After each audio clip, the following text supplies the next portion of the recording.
자, 오늘 주제는 판문점 도끼 만행 사건입니다. 왜 이 주제를 갖고 왔냐면 어때요? 요즘에 전쟁 분위기가 좀 나요? 한판 할 것 같지 않아? 하길 바라는 그닥?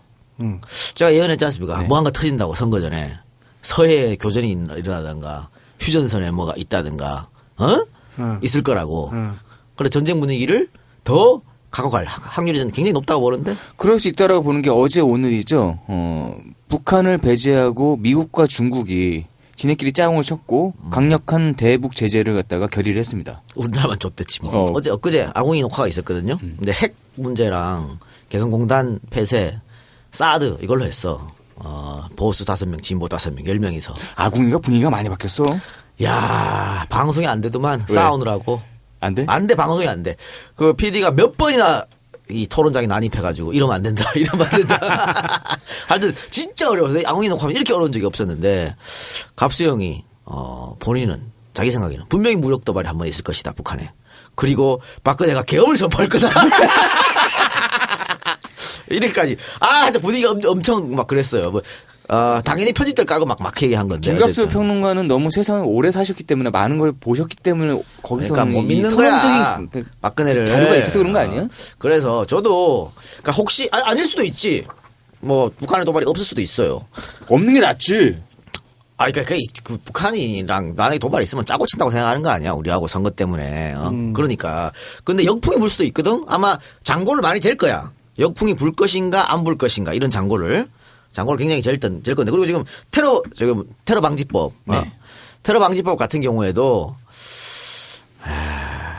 이걸 통과시킬 거 아니에요. 지금 뭐 필리버스터 막고 있습니다만은 통과될 거야, 아마. 통과될 건데 그렇게 통과가 되면 이거에 정당성을 부여해야 되잖아. 그러면 또 거기에 걸맞는 작품이 뭔가가 하나 터지게 나와야지. 돼 있어요. 그러니까 아마 여러 그렇게 가지를 추측할 수가 있는 거지. 그러니까 여러 가지를 놓고 아마 생각하는데 역풍이 안 분다는 판단이 있으면 하겠죠. 그러면 정말 전쟁 분위기 가는 거거든. 총선 전까지. 이제 선거 끝나면 이제 언제 그랬어? 이렇게 하겠지만 그래서 그런 분위기가 와도 여러분들 동요하지 마시라. 이런 말씀을 드리려고 제가 오늘 이 주제를 갖고 왔습니다. 왜? 그동안 우리는 항상 분단되어 있었기 때문에 늘 일촉즉발의 그런 상황 아니었어요? 얼마 전에도 국방부의 그 고위 우리 공직자들에 대한 테러 위험에 대한 명단도 뜨고 했잖아요. 몇 년 전에 있었잖아.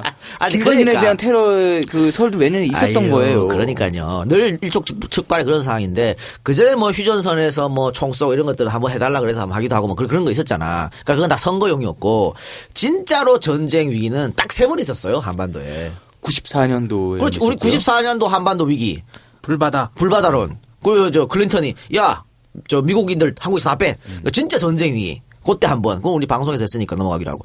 또 한 번 전쟁 위기는 언제냐면 68년과 76년이에요. 옛날이죠. 옛날. 이거 68년은 우리가 실미더 특집에서 했습니다만 1.1 사태 그리고 그 바로 뒤에 있은 푸에블로 사태. 네. 푸에블로 사태 있으면서 역시 미국이 대기했죠. 때려야 된다. 네. 그리고 오늘 주제 1976년 판문점 도끼 살해 사건이에요. 이것도 때려다. 이거 근데 이 세 사건의 공통점이 뭔지 알아요? 다 미국이 있어. 그렇죠. 그러니까 한반도 전쟁 위기는 북한과 미국이지 남한이 개입되지 않는다. 아니에요. 그건 다 다른 용이야. 그 북한 내부 단속용 아니면 선거용. 그러니까 미국이 개입되는 순간 그건 이제 진짜 전쟁인 것이죠. 그러니까 한반도의 전쟁 위기는 딱 3번밖에 없었다 지금까지 70년 이게 남북 분단 상황에서. 그러니까 68년, 76년, 94년도. 그렇죠. 그러니까 이번에 뭔가 또 터져가지고 무슨 뭐 또 이렇게 불안을 그거는 정말 불안 조성용이다. 그러니까 안심하시라 이런 생각이 오늘 이걸 한다는 거예요. 역으로 얘기하면은 미국이 움직이는 걸 봐야지 이게 전쟁으로 갈 것이냐 안 갈 것이냐를 알 수 있다는 얘기죠. 빙고. 자, 아니야 또 실질적으로 우리가 뭐 전쟁이 일어나면 작전권이 있어? 뭐가 있어? 우리 저도 없잖아. 대통령이 가서 씨 김정을 먹다 할 수 있어? 못 하잖아. 허락 좀 해주세요. 아니 해야 돼. 허락 좀 해야 될 거 아니야. 근데 여당 의원들은 따자 그러잖아. 미친 놈들이고. 지가 따라고 그래. 정신없는 놈들이고. 전쟁이 일어나면 제일 먼저 도망갈 것들이 말이야. 자, 그럼 이 박사 판문점 도끼 살해 사건 뭐가 제일 먼저 떠올라요? 판문점 도끼 만행 사건. 왜 우리 초등학교 때 국민학교 때 예. 웅변대회 같은 거 많이 했잖아요. 방공. 예. 예. 그때마다 늘 나오는 주제. 이게 도끼 만행 사건이었고 뭐 결론부터 얘기하면은 북한의 천인공노할 짓이지. 난 그렇게 생각해요. 근데 우리의 우방 미군들을 도끼로 제압한 북한놈을 박살내야 된다고 이연사 강력하게 부르짖습니다. 아, 참. 이걸 왜 했나 몰라. 이거를 방공 웅변 대회 이런 거를 참 반공 포스터 대회, 표어 대회. 아유, 참. 그랬는데 웅변 학원도 있었어요. 근데 웅변 학원은 이 자신감 키우고 말을 잘하는데 좀 도움이 되는 것 같긴 해. DJ가 또 웅변 학원 원장 출신 아니야? 요즘에 웅변 학원이 거의 없지만 또 다시 부활한다는 얘기도 있던데요. 요즘 스피치 학원으로 말을 바꿨지. 그렇지. 아니 근데 이게 천인공노할 짓인 건 천인공노할 짓이고 그 맥락은 봐야 된다고 생각을 해요. 네. 네. 실제로 여기 근처에 가보시거나 안보 같은 거 교육관을 가보시면은 우리가 이제 텍스트를 가지고 여러분들에게 설명을 드리지만 실제로 그 그림들은 상당히 끔찍합니다. 이게 우리가 이제 분단의 상황에서 오는 처참한 광경들을 우리 몇 가지를 보고 있잖아요. 뭐 간첩 사건도 있고 뭐도 있고 하지만 우리가 이것을 통해서 다시는 그런 일이 일어나지 않기를 바라는 마음으로 이런 방송을 하지만은 실제로 그런 역사적인 사건들은 우리가 볼 수 없을 만큼 매우 끔찍한 그림들로 구성이 되어 있다라는 거. 네, 알겠습니다. 자, 그럼 본격적으로 방송에 들어가서 자, 아까 살펴본 대로 전쟁 위기는 68년, 76년, 94년 세 번밖에 없었다라고 하는 것이고요. 68년에 벌어진 일단 푸에블로 피랍 사건 요거에 대해서 간단하게 좀 설명하고 도끼 만행 사건으로 갑시다. 푸에블로는 미국 해군 함선인데 정보 수집을 목적으로 하는 정보 수집함이라고 합니다. 근데 어떤 정보를 수집하냐? 미 국방부 기밀 문서에는 어떻게 나와 있냐면 가능한 북한의 해역에 가깝게 접근해서 북한의 반응을 알아보라. 이런 명령이 있었다고 합니다. 그러니까 좋게 말하면 시긴트라고 하는 거죠. 통신 레이더 전자 정보를 도청하거나 수집해서 분석하는 거. 쉽게 말하면 간첩선 되겠다 이 말입니다. 옛날에는 공중 조기 경보기 이런 것도 띄었지만 배로도 가까이 붙어가지고 레이더 돌리면 되는 거 아니야? 그렇게 했는 거죠. 그런데 이 푸에블로 납치 사건 이후로 미국은 배를 통해서 정보 수집하는 걸 포기하게 됐다고 합니다. 이 사실은 공중 조기 경보기 같은 경우에는 사람이 인명 피해는 거의 없잖아. 근데 이거 배는 이런 식으로 납치되면은 사람이 그 안에 탄 사람들은 거의 다 간첩으로 몰려가지고 또 처형 나갈 수도 있고 이렇기 때문에 그래서 위험을 알고 나서 배는 사용하지 않았다는 하는 겁니다. 자, 그러면 경향신문 1968년 1월 24일자 일면 톱 기사를 한번 살펴봅시다. 906톤급 푸에블로가 23일 오후 1시 45분 한국 시간입니다. 승무원 83명, 장교 6명, 사병 75명, 민간인 과학자 2명을 태운 채 북한 해안 밖 40km 동해 공해상에서 북한 초계정 4척, 미국이 2대의 위협을 받고 원산항으로 끌려갔고 미국 해군 항공모함 엔터프라이즈호가 사건 발생 지점으로 급파되었다. 미국은 정말 깜짝 놀라서 당시 린든 존슨 대통령이 국가안전보장회의를 긴급 소집했습니다. 1962년 쿠바 미사일 위기 이후 처음으로 공군 및 해군 동원령을 내린 거죠.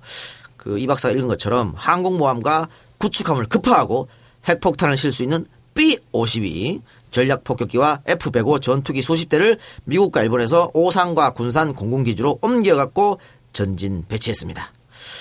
그러니까 미국 입장에서는 미국은 뭐든지 자국 이익을 최우선하지 않습니까? 그렇죠. 그리고 자국민 보호. 그렇죠. 그런데 자국민이 지금 83명이나 북한에 납북됐어. 그러니까 엔터프라이즈호가 출항할 수밖에 없는 그런 상황인 것이죠. 항공모함이 뜬다는 건 미국으로는 이제 그러면 작정하겠다는 얘기 아니에요? 훈련이 아니잖아. 그렇지. 실제 상황입니다. 이렇게 되니까. 나중에 공개된 미 해군 조사위원회 정보 문서를 살펴보면요. 푸에블로가 11차례 정도 북한 영해를 침범했다고 하는 기록이 있습니다. 미국 입장에서는 북한 해군 수준, 이거 아주 좀 낮잡아 본 것이겠죠. 그래서 해안선까지 침범한 게 아니고 섬을 기준으로 영해를 왔다 갔다 이렇게 했으니까 별 문제 없겠지라고 생각하는 것이죠. 요만큼 들어와 봐야 북한 애들이 반응하겠어? 그렇죠. 그런데 북한이 존심 안 하는 제국국 아니야. 그렇지. 뒤를 안 보는. 그래서 초계정 4척과 미국까지 출동해가지고 잡아오라우. 그렇지. 납하게 된 거죠. 자, 1968년 1월은 북한의 대남 도발 플러스 미국 도발이 빵빵 터지는 상황이라서 전쟁이 나도 크게 이상하지 않을 정도였습니다. 하지만 미국 입장도 조금 곤란했던 게 당시 베트남전이 한창이었거든요. 네. 그런데 이렇게 되면 역량을 두 군데다 쏟아부어야 되잖아. 그렇죠. 베트남도 지금 머리 아파 죽을 판국인데 북한에까지 이건 미국 입장에서는 좀 양쪽으로 싸운다는 건 불가능한 그런 일이죠. 그래서 어떻게 했냐. 결국 푸에블로우 함장과 모든 승조원들이 공개적으로 세계 각국의 기자단 앞에서 북한 영해 침범과 북한에 대한 해적 행위를 자백하는 문서에 서명하고 미국 정부도 사과하는 선에서 마무리가 되었다. 예전 방송에서 뭐 미국의 역대 잊기 힘든 완전 망신스러운 개망신 사건이 바로 이런 것이죠. 근데 또 할 말이 없었어. 자기들이 간첩 노릇하다가 어쨌든 된 거 아니야. 개쪽 팔았네. 그냥. 그리고 맨날 베트남전이 없었다면 진짜 씨발 한번 해보는 거 아니야? 할 수도 있겠지만 베트남전이 있었기 때문에 그럴 수가 없었던 그런 상황이죠. 게다가 베트남전은 공식적으로 전쟁을 하고 있던 지역이었고 북한 땅은 사실 전쟁 지역은 아니었잖아요. 그렇죠. 그리고 이제 최근까지도 그 북한 문제에 관한 한 이제 좀 뒤로 밀린 게 중동이랑 북한 두 개를 동시에 작전을 수행할 수가 없다는 게 미군의 뭐 여러 가지 입장이었다 네, 그런 맞아요. 얘기가 있었기 때문에 중동 문제에 신경 쓰다 보니까 북한 문제는 좀 자꾸 뒤로 빼고 그냥 좀 잘 정리하게끔 하려고 하는 게 미국의 입장이었죠. 그렇습니다. 결국 1968년 12월 23일 사건 발생 11개월 만에 그동안에 뭐 엄청난 또 대화와 뭐 타협과 협의가 있었겠죠. 11개월 만에 미국은 승조원 82명과 시체 한 구를 돌려받을 수 있었습니다. 하지만 북한은 배는 돌려주지 않았어요. 이거 되게 상징적인 거죠. 아직도 북한에 있어요, 이 푸에블로가. 근데 배도 배지만 사실 뭐 천조국에서 배까지 갈아주는 거 뭔 상관이야. 아유 걔네 입에 말고도 배 많아. 문제는 배 안에 실려있던 비밀 문건. 이걸 또 북한이 또 띠띠띠띠 해가 파악했을 거 아니야. 그렇지. 그것도 미국의 암호 체계. 이게 다 북으로 통째로 넘어갔다는 거죠. 그럼 이제 암호를 다 막아야 될 거 아니야. 존나 피곤하죠. 그렇죠. 그래서 이 푸에블로는 지금도 원산항에서 대동강변으로 옮겨져 가지고 북한 사람들이 자주 찾는 관광지가 됐고요. 반미 교육 자료로 쓰이고 있습니다. 허나 미국은 아직도 푸에블로를 해군 한 목록에서 지우지 않고 있어가지고 적국에 납포되어 있는 유일한 미국 해군함이라는 타이틀을 가지고 있답니다. 그럼 나중에 가가지고 대동강변에서 끌고 오는 게 걸고 와야지. 아유, 우리 밴데. 자, 그러면은 본격적으로 도끼만행 사건으로 가죠. 예, 1976년에 어떤 전쟁 위기 상황이 있었을까요? 우리 태어난 해네요. 네, 그렇죠. 판문점 도끼만행 사건 아까도 얘기했지만 뭐 방공교육에 관한 한 걸핏하면 나오는 얘기가 이 얘기죠. 근데 걸핏하면이란 표현은 좀 그렇고 하여튼 잊지는 말아야 될 사건이라고 개인적으로 생각은 하고 예, 1976년 8월 18일에 일어납니다. 사건 자체는 굉장히 사소한 일에서부터 시작이 됐는데 결과는 전쟁 직전까지 가는 상황에 이르렀습니다. 아, 우리 엄마가 한참 힘들 때였었겠네. 만삭이어가지고. 딱 그땐가? 딱 그땐가? 내가 11월 초에 태어났으니까 한 7개월, 8개월 됐을 때겠네. 왜 영화 공동경비구역 JSA 보면은 판문점에 남쪽 북쪽 선 거져 있고 넘어오지 않게 돼 있잖아요. 네. 근데 요게 원래 1976년까지는 군사분계선 표시가 없었고 이제 양측 경비병력이나 민간인이 자유롭게 왔다 갔다 할 수 있는 그 안에서는 서로 왔다 갔다. 예. 왔다 갔다 하면서 이제 상호 통행도 되고 약간 좀 평화로운 구역 그렇게 설정해 놓고 지금은 선 딱 그어가지고 서로 대치하고 있잖아. 넘어가면 큰일 나는. 정확하게 얘기하면 그 선을 기준으로 남쪽에서는 그렇죠, 그렇죠. 아래쪽을 관리하고 북쪽에서는 위쪽을 관리하는 그런 시스템이죠. 예. 1953년 군사정전위원회 본부구역의 안전 및 본부구역 수축에 관한 합의, 판문점 합의라고 부릅니다. 여기에 따라서 만들어진 게 판문점인데 이렇게 사람들이 오가고 섞여 있다 보니까 도끼만행 사건 전까지 25차례 정도 무기를 사용하지 않은 손과 발로 치고받는 폭력 사건이 일어났다고 합니다. 그러면 그 전에도 약간의 전조는 있었네요. 그치. 뭐 이렇게 지나가다 툭치 뭘 노려보나우 뭐 이런 그치. 것이. 한나 새끼들 뭐 키 크면 다네 코만 커가지고 이제 What? 싸우고 이제 뭐 F 숫자 들어가고 이제 뭐 비트. 그렇지 뭐 그렇게 했겠지. 1975년으로 한번 가볼게요. 6월에 핸더슨 미군 소령이 북한 기자하고 시비가 붙었는데 그걸 본 옆에 북한 경비병이 공격을 했어요. 그래서 후두부가 깨지면 어유. 중상을 입는 사건이 발생하기도 했습니다. 아이 새끼들 말이야. 하여튼 무식한 새끼들. 그러니까 둘 다 무식한겨. 아니 그 뒤에 기차하고 싸우고 있는데 북한 병사 와서 뒤에서 이거 뭘 벽돌을 찍었던 걸 했겠지. 그러니까 후두부가 까졌겠지. 자, 판문점 사건의 발단을 한번 보겠습니다. 유명하죠. 미루나무 가지치기 작업에서부터 시작이 됐습니다. 유엔군 경비대는 자신의 초소들을 서로 잘 보이는 곳에 위치시켜가지고 상호 관찰하면서 분쟁이나 공격이 있을 경우 곧바로 대응하도록 했습니다. 유엔군의 초소 중에서 가장 중요한 것은 돌아오지 않는 달이 바로 앞에 있는 3초소였는데 유엔군은 공동경비구역 회의장 서쪽 끝 언덕진 부분에 5초소를 만들고 항상 3초소 앞을 예의 관찰하게 했습니다. 그런데 3초소하고 5초소 사이에 미루나무 꼭대기에 조각구름 하나 걸려 있는 거지. 이 박사 빤스가 걸려 있지. 그 노래 어떻게 하지? 미루나무 꼭대기에 이 작가 팬티가 걸려 있네. 예, 그렇죠. 근데 참 옛날 노래다. 옛날 노래지. 예. 그런데 이 미루나무가 너무 무성하게 자라가지고 3초소가 안 보이는 그렇지. 거죠. 보호해야 될 3초소가 5초소에서 안 보이는 거야. 그렇죠. 그 관측 지점에서 안 보이니까 가지를 쳐야겠다 이거지. 그래서 시야 확보를 위해서 이제 가지치기 해야겠다 그런 생각을 했을 겁니다. 8월 3일 공동경비구역 유엔군 경비대 작업반은 문제의 미루나무에 접근하여 살펴보고 시야 확보를 위해 나무를 절단할 것을 권고를 했습니다. 8월 6일 유엔군 경비병 4명과 노무자 4명이 미루나무에 접근하여 절단을 시도하였는데 북한 경비병들이 이를 제지하여 일단 작업을 포기하고 나왔습니다. 유엔군 경비대는 나무 절단 작업은 포기하고 대신에 나무 가지를 쳐서 시야를 확보하기로 결정하였습니다. 8월 18일 오전 10시 30분 가지치기를 위해 한국인 노무자 3명과 유엔군 경비단 장교 3명 및 사병 7명이 다시 미루나무에 접근하였습니다. 유엔군 경비대는 미군 소속이었지만 거기에는 미군 병사와 한국인 카투사 병사가 함께 근무를 했습니다. 10시 30분경 작업을 처음 시작을 했을 때 북한 경비단 장교 2명과 8명의 사병이 나타났고 유엔군 경비대 측은 나무를 절단하는 것이 아니라 가지만 치는 것이라고 설명을 해주었습니다.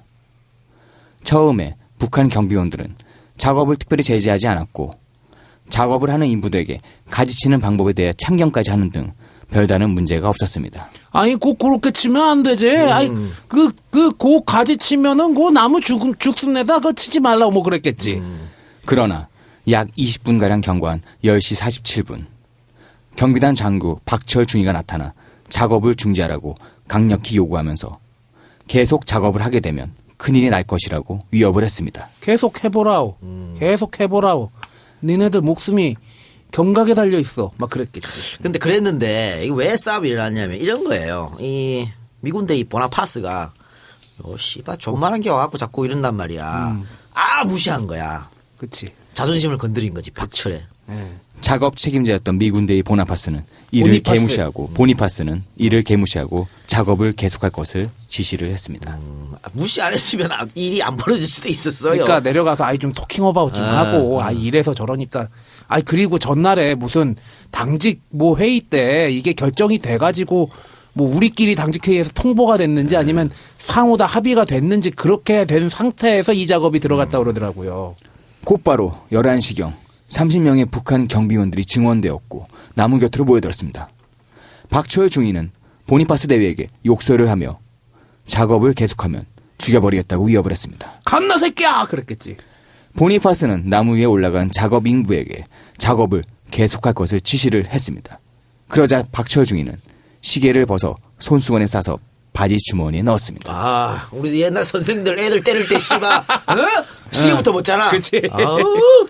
북한 경비병들도 소매를 거뒀습니다.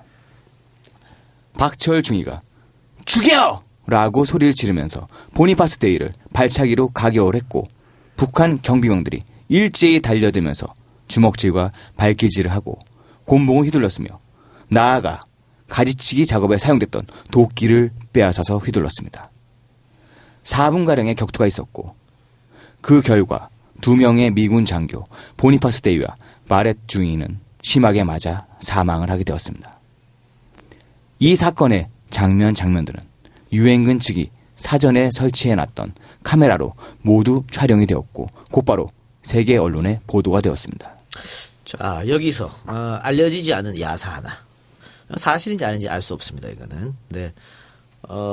이 부대 당시 이 부대에 있었던 사람에게 저는 들었어. 그분은 여기 참가하지 않았고 이 작전에 참가하진 않았고 그냥 뭐 이 갑자기 일어났으니까 이 부대에 있었는데 이 분은 키가 180한5 정도 돼요. 그리고 태권도가 4단인가 5단인가 그래. 그러니까 이 부대는 무술이 뛰어나야 되고 그리고 키가 180 다 이상 돼야 되는 거야. 그런 부대인데 유일하게 170이 안 되는 분이 들어오셨대. 이 부대에. 들어왔는데 그 사람은 그 저한테 이 증언을 해주신 분, 그분이 처음에 굉장히 키도 작고 무시해가지고 대련할 때 굉장히 무시했는데 엄청 두드러맞았다더라고.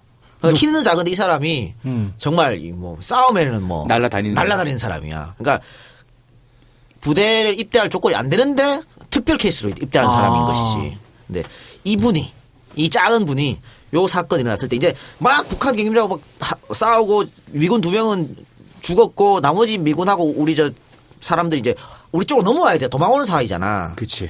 북한 애들은 못 가게 막는 거고. 근데 이 작은 분이 홀로 가서 다 구해왔다고. 정리 싹 하고 구해왔대. 확인되지 않은 야사입니다. 저는 이런 야사를 좋아하니까. 근데 그분이 뭔가 좀 약간 좀 아니 그분이 저한테 뭐 거짓말할 일은 없을 거야. 그분은 확실하게 그 부대에 당시 그 부대에 계셨으니까. 네. 전방 부대에는 그렇게 신화 같은 분들이 한 분씩 꼭 계셔. 있어. 예. 아니 근데 나중에 얘기도 해주더라고. 저한테 말씀해주신 분이 직접 그분을 만났대요. 그러니까 이 사건 끝나고 나서 한참 뒤에 다 제대하고 나서 이제 만나서 집에 오랜만에 찾아서 만났는데 그때 그 입었던 옷 아직도 간직하고 있더라고. 피로 막 얼룩져서 있는 거. 그런 얘기 하는데 저한테 해주신 분은 저희 은사님이에요.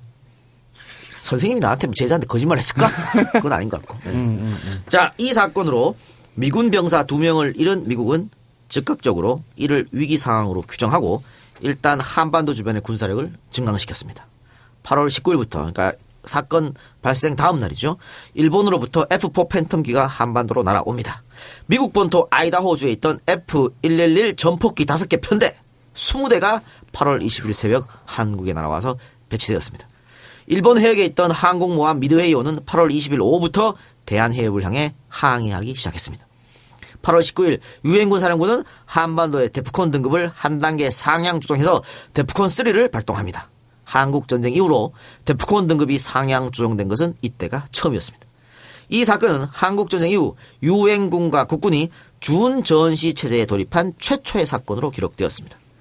사건이 발생하던 순간 유엔군 사령관 스틸웰은 마침 휴가차 일본을 방문 중에 있었습니다. 한국에 없었네요. 없었습니다. 한국에 없으면 어떻게 해?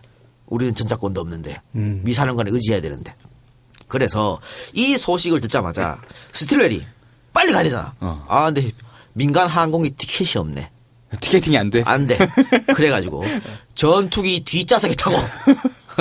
야, 예전에 인디펜던트 데이인가? 거기 보면은 그 미국 대통령 막 전투기 조종하고 그러잖아. 야, 말도 안 되는 개소리고.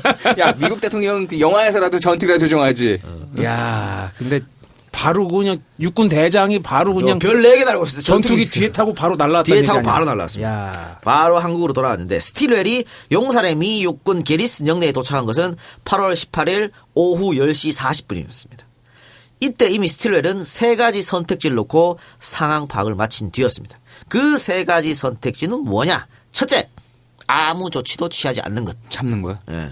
둘째, 제3차 세계대전을 시작하는 것. 끔찍하다. 전면전이죠. 미군이 북한을 쳐. 중국이 가만히 있겠어?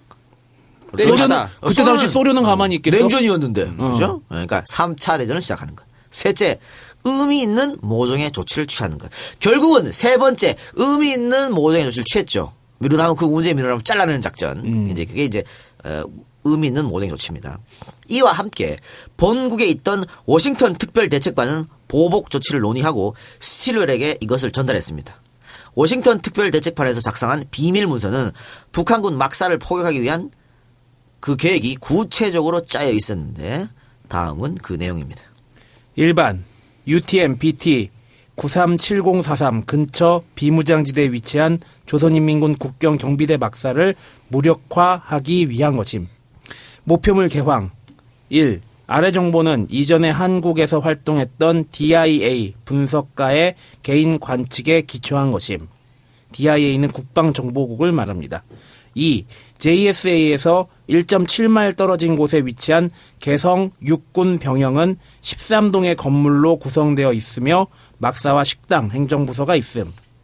동원 가능 병력, 임무 수행을 위한 미 포병 병력 충분함. 남한 측 비무장지대 내 목표물 관측 가능한 위치에 105문의 포대가 위치해 있음. 효율적 공격을 위해서는 최소 3차례의 포격이 가해져야 함. 본 임무 수행의 최적 대표는 8인치 곡사포임. 어우. 8인치 곡사포 어느 정도야? 8인치 곡사포면은 그 야포 중에는 구경이 제일 큰 대포로 알고 있고요. 그 사거리가 꽤 되나 보지? 사거리는 짧아. 그런데 어떻게 개성까지? 개성이 얼마 안 되니까 참. 그러니까 이제 아마 이 8인치 포들이 그 가장 전방에 배치되고 있거든요. 야포들 중에는 사거리 짧은 대신에 워낙에 화력이 좋으니까 예, 그 뒤로 뭐 155mm 뭐 그런 식으로 가는데 하여튼 그렇습니다. 작전 개념 재래식 및 개량 탄약을 사용하는 포신 포대로 국경 경비대 막사를 공격함. 미국 물자 활용.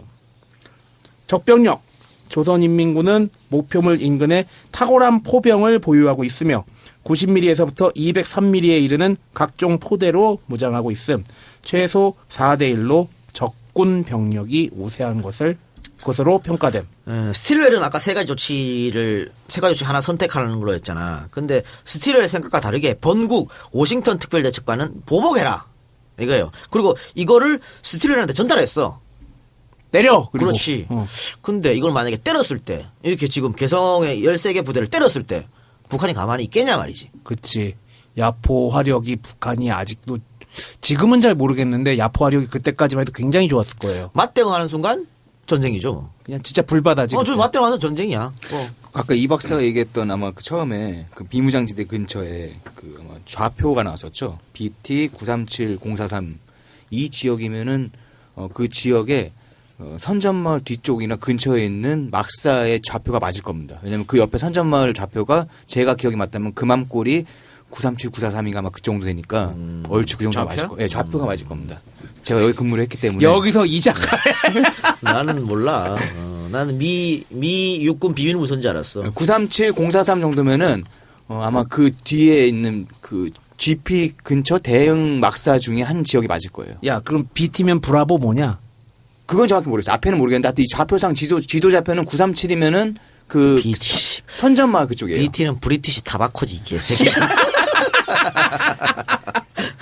에휴. 네, 판문점 도끼 살해 사건은 미국 시간으로 8월 17일 밤에 발생했습니다. 우리 시각으로는 8일 8이니까 18일이고 당시 미국 대통령 포드는 대통령 후보 지명을 위한 공화당 대통령 후보를 놓고 레이건과 치열하게 경쟁하고 있었는데 레이건은 반공주의자 아니야. 그렇죠. 그러니까 레이건은 온란 패망 등을 들면서 포드 대통령이 공산주의자에 대해 단호하게 대처하지 못하고 있다. 이렇게 비난하는 상황이었습니다. 요즘은 트럼프가 지랄하고 있는데 이거 잠깐만 뭐 이상한데. 그러니까 포드로서는 여기서 강경책을 쓰지 않으면 또 밀리는 거야. 그렇죠. 예. 그래서 포드 대통령은 워싱턴을 지키고 있는 키신저 장관과 통화해서 무언가 단호한 조치가 있어야 한다고 강조했고 이러한 살인의 결과에 대한 모든 책임은 북한에 있다는 성명서를 발표를 합니다. 워싱턴의 미국 고위 관리들은 미국 시간 8월 18일 오후 3시 국무장관 키신저의 주재하에 워싱턴 특별대책단 회의를 개최하고 사태 처리의 문제를 논의했습니다. 여기에는 당시 입원 중이었던 국방장관 럼스펠드를 대신해서 국방차관 클레멘츠가 참가했고 합참의장 할로웨이 제독, 대통령 안보담당 부보좌관 하이랜드 등이 참여를 했습니다. 야 롬스펠드는 뭐야, 그때도 씨발. 국방부 장관이었어. 럼스펠드 1976년도에도 국방장관이었어? 지금 80몇 살이니까 환장하겠네. 아마 40대 초반 30대 후반에 국방장관을 또 했던 것 같아요. 아 진짜. 근데 사실 키신저도 그렇지 뭐. 그렇지. 야, 우린 김기춘이 있어 괜찮아. 아 그러네. 자, 회의를 주재한 키신저는 사건 사진을 보며 분노했습니다. 왜 북한군의 시체는 보이지 않느냐고 물었습니다. 자신이 얻어맞아 죽은 군인이었다면 권총을 사용했을 것이라고 말했습니다. 야, 이 사람들이 지금 다 소위 말하는 매파들이네.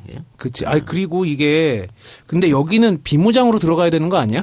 그렇죠. 그러니까 권총을 키신저도 이거 잘 모르는 것 같은데. 이 회의에서 CIA는 판문점 사건이 사전에 계획된 도발이라고 분석했고요. 대부분의 회의 참석자들이 여기에 동의했습니다. 이 회의에서 문제의 미루나무를 절단하겠다는 스틸웰의 계획은 즉각 승인되었고 세 번째 조치죠 이게. 네. 데프콘 등급을 한 단계 상향 조정할 것도 결정되었습니다. 이 자리에서 북한에 대한 보복 조치로 북한 국적의 배를 납포하는 문제 등도 논의되었지만 구체적인 보복 군사행동 계획은 다음 날 논의하기로 했습니다. 키신저는 이 회의 직후에 워싱턴에 있는 중국 연락사무소장을 만나서 판문점 사태의 심각성을 이야기하며 북한이 자제하지 않는다면 중대한 결과가 초래될 것이라고 했습니다.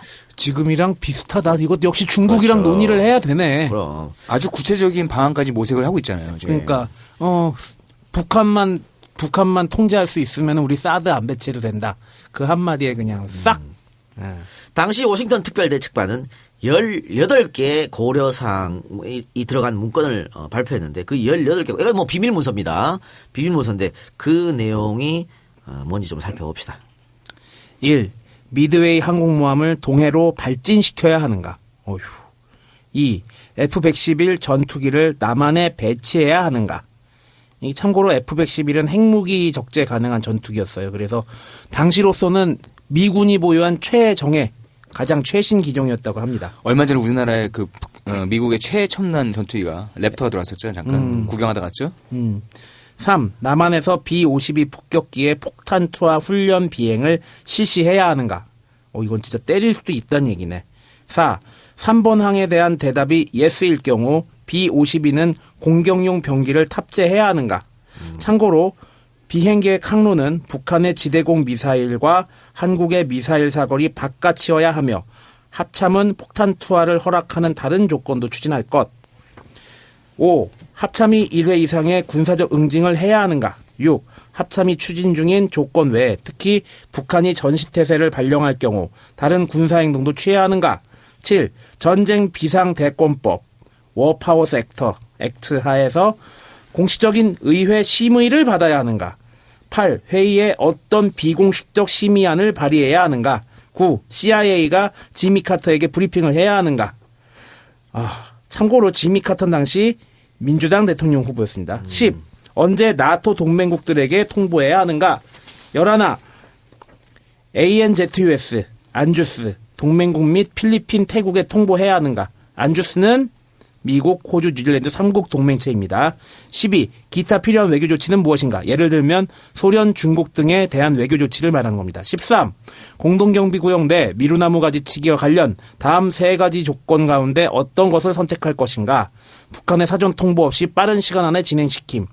북한과 언론의 사전 통보함, 행동 보류 세 가지 중 하나입니다. 14. 유엔 사령부는 유엔 안전보장이사회에 보고서를 보내야 하는가? 15. 안전보장이사회 개최 등 별도의 유엔 조치는? 16. 북한의 가능한 군사행동 또는 도발에 대처해 어떤 예방책을 취해야 하는가? 17. 공보 및 외교활동의 범위 및 강도 설정. 데프콘3 발령 및 F4 팬텀 배치. 사건 현장 사진 활용. 북한의 전시태세 발령에 대응할 성명서 등등. 18. 피살 미군 장교들에 대한 경의 표시는 어느 정도의 고위급에서 결정해야 되는가. 자, 이 행동경로 18가지는 미군이 얼마나 주도적인 거 세밀한 거를 알 수 있는 거잖아. 매우 구체적으로 행동에 대한 여러 지시가 나와 가지 있는데요. 우리가 만약에 북한에 대해서 때리게 되면 사전에 고려할 점, 주변국 문제, 이후의 상황 이런 거 다 고려하잖아. 그 짧은 시간 안에. 이게 선진국이지. 우리는 과연 개성공단 폐쇄 조치를 내렸을 때 이런 18가지 생각을 했을까? 예? 나는 안 아니지. 했다고. 그렇지. 일단 잠가놓고 보는 거지. 아유, 그러니 아까 이 박사가 얘기했던 항목들 중에 9번째 항목 있잖아요. CIA가 지미 카터에게 브리핑을 해야 하는가. 지미 카터는 당시 민주당 대통령 후보였잖아요. 네. 별반 이게 상관은 없겠는데 오늘이었죠. 중국 대사가 민주당을 방문해가지고 거기 가서 회의를 하고 앉았던데. 그래갖고 거기서 좀 센 발언 해갖고 저 중국 대사 불렀잖아. 불러서 항의했는데 그러니까 이게 개성공단 폐쇄할 때도 야당에게 알려줘야 되는 거지. 그러니까 이 18가지 항목 내에서도 보이는 게 민주당을 공화당 측에서 미국 공화당 측의 대화의 파트너하고 그럼. 국정의 동반자로 보는 거예요. 그렇지. 이건 지미 카터도 알고 있어야 된다라는 그런 생각을 딱 가지고 있다는 게 보이는데 과연 개성공단 폐쇄라든지 우리나라는 그만큼의 게임의 룰에 대한 개념도 없는 거죠. 아니, 개성공단 폐쇄할 때 정말 즉각적으로 이루어졌잖아. 그러니까 이런 많은 상황들, 외국과의 외교 문제라든가, 우리 기업들의 손해 문제라든가, 이런 걸 다 고려했냔 말이야. 하고 그 선택이 나왔을까 하는 거지. 정말 몇 개나 했을까? 아유, 나 또 없다고. 정말 YS랑 비슷하다. YS는 촉이라도 있지.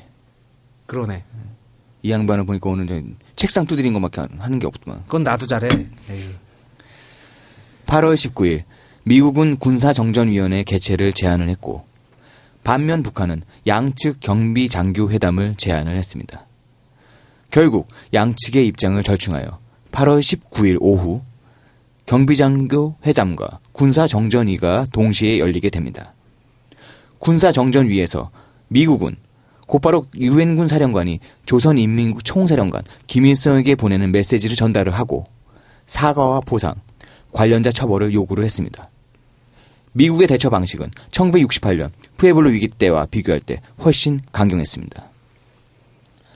북한 측 대표 한주경은 유엔군 수석 대표였던 푸르덴 제독이 현장 사진을 열거하며 성명서를 낭독을 하자 유엔군 측이 미리 계획을 해서 사진사까지 배치를 해놓고 도발을 했으니 저렇게 많은 사진을 찍지 않았냐라고 우기면서 다음과 같이 주장을 합니다. 유엔사 작업인원 10여 명이 경비 인원들의 호의를 받으며 도로 옆에 서 있는 그 나무를 자르기 시작했다. 북한 측 경비병 4명이 그곳으로 가서 그 나무는 북한 측이 심고 기른 것으로 도로를 튼튼하게 한다고 하면서 약 30분간 자르지 말라고 설득했다. 그리고 반드시 잘라야 한다면 북한 측과 상의해서 합의를 본 다음에 할 것이지 일방적으로 자르면 안 된다고 했다. 그러나 유엔사 측 경비병들은 북한 측 요구를 무시하고 북한 측 경비병들에게 도발적인 행위를 시작했다. 북한 측 경비병 5명이 부상을 입었기에 자위적인 조치를 취할 수밖에 다른 도리가 없었다. 이번 사건은 유엔사 측이 계획적으로 자행한 도발 행위이며 그 증거로 지난 8월 6일에도 바로 이 나무를 자르려는 것을 못하도록 했는데도 불구하고 이번에는 더 많은 인원을 투입해 나무를 자르려고 시도한 것이다. 그리고 유엔사 측 5초소에서 유엔사 공동감시구역 지원단 부책임자와 유엔사 당직장교 그리고 다른 장교들도 현장을 내려다보고 있었다. 지금 유엔사 측이 제시한 사진을 보더라도 그 사실을 알 수 있을 것이다. 그리고 북한 측이 경비장교 회의를 하자고 하는데도 응하지 않았다. 그럼에도 불구하고 유엔사 측은 야만스러운 행위니 야만스러운 살인사건이니 하면서 우리 측을 욕하면서 자기들의 비행을 가리려 하고 있다. 유엔사 측 수석대표는 책임지고 이 사건에 가담한 주모자들을 엄격히 처벌해야 한다. 그러니까 북한 쪽에서는 우리 잘못이 아니다. 뒤집어 씌우는 거지. 뒤집어 씌우는 거죠. 니네가 니들이 자꾸 핑계를 도발했다. 만들어. 도발이다. 그 증거는 뭐냐? 그러니까 니들이 이렇게 사진을 이렇게 많이 찍었지. 미리 준비하고 오셨지? 개새끼들아. 빠큐 이렇게 하는 거지. 아니 근데 거기에서 계속해서 영상 같은 거 찍어놓고 준비해야 될 거 아니에요. 거기 바로 적진과 대치하고 있는 지역인데. 아, 그리고 나무 자르는 거 기념으로 또 작업도 찍어놓고 하는 거지. 뭐. 그렇지. 거기는 상시 감시가 필요한 구간이기도 하고 이런 작업들이 들어갈 땐 당연히 이런 것들을 촬영을 남겨놔야 되는 거 아니에요? 덮어 씌우는 거야 그냥. 북한의 주특기잖아 덮어 씌우기. 남 탓하기. 그렇죠. 반면 북한의 최고 인민군 총사령관 김일성은 같은 날인 8월 19일 저녁 인민군 전체 부대와 노동적위대, 붉은 청년 근위대 전체 대원에게 전투태세에 돌입하라는 명령을 내렸습니다. 오랜만에 듣는다. 노동적이대, 붉은 청년근이대. 이거 진짜로 당시 북한 군에 있었던 사람들 증언을 하면요. 진짜 전쟁 나는 줄 알았대. 진짜로 전쟁 나는 줄 알았대. 완전히 다 세팅 다 들어간 거야. 그렇다더라고요. 자, 2명의 미군 장교가 판문점에서 살해된 사건은 이처럼 곧바로 전면 전쟁의 재발이 우려될 만한 군사적 위기로 상승됩니다. 이렇게 군사적 위기로 상승되었습니다만 사실 휴전 이후에 미군 장교가 북한군에 의해서 사망한 게 이번이 처음은 아니었습니다. 그러니까 보면 한번 살펴보면요, 그 비무장지대 근처에서 무력 충돌이 상당히 많이 발생했고 미군 병사 숫자가 사망한 숫자가 49명이나 됐습니다. 이 사건 전까지 같은 기간 한국군은 1000명 넘게 사망했습니다. 계속해서 전투가 일어났던 거야. 그 사이에서는. 아니, 거기에다가 그때 당시가 이제 휴전 이후에 한 1, 20년밖에 안 된 기간이기 때문에 얼마나 적대적인 감정을 서로 가지고 그렇죠. 있었겠어요. 그러다 보니까 끊임없이 이제 다툼도 일어나고 싸움도 일어나고 그랬을 거야. 이 전방 GP나 아마 이때쯤 전방에 근무했던 분들은 아마 전설적으로 나오는 그런 얘기들 많이 있잖아요. 자고 있으면 내려와가지고 목 닿아가지고 들어가고 그래서 그렇죠. 똑바로 안 누워자고 거꾸로 누워자고 뭐 이런 얘기들도 있었죠. 그러니까 어떻게 보면 이해가 되는 게 이렇게 그때 당시에 현장에 있었던 분들이 있으니까 북한을 싫어하고 북한을 어떻게 보면 좀 두려워한다 그럴까? 좀 북한과의 전쟁에 대해서 공포감을 가질 수밖에 없을 것 같아요. 아니 방금 뭐 세작이 뭐 그런 뭐 신화 같은 얘기가 있었다 하지만 실제 우리 쪽에서 넘어갔잖아. 넘어가서 싸우고 했어. 진삼이 형이 데리고 갔잖아. 진삼이 형 특공대 조직에 갔다 왔잖아. 군번줄. 그래. 네.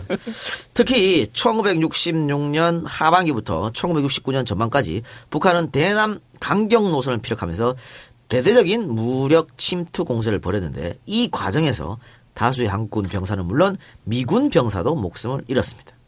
판문점 근처에서도 1966년 11월 존슨 대통령이 판문점을 단행한 직후 6명의 미군 병사가 북한 무장요원에 의해 살해된 사건이 있었고요.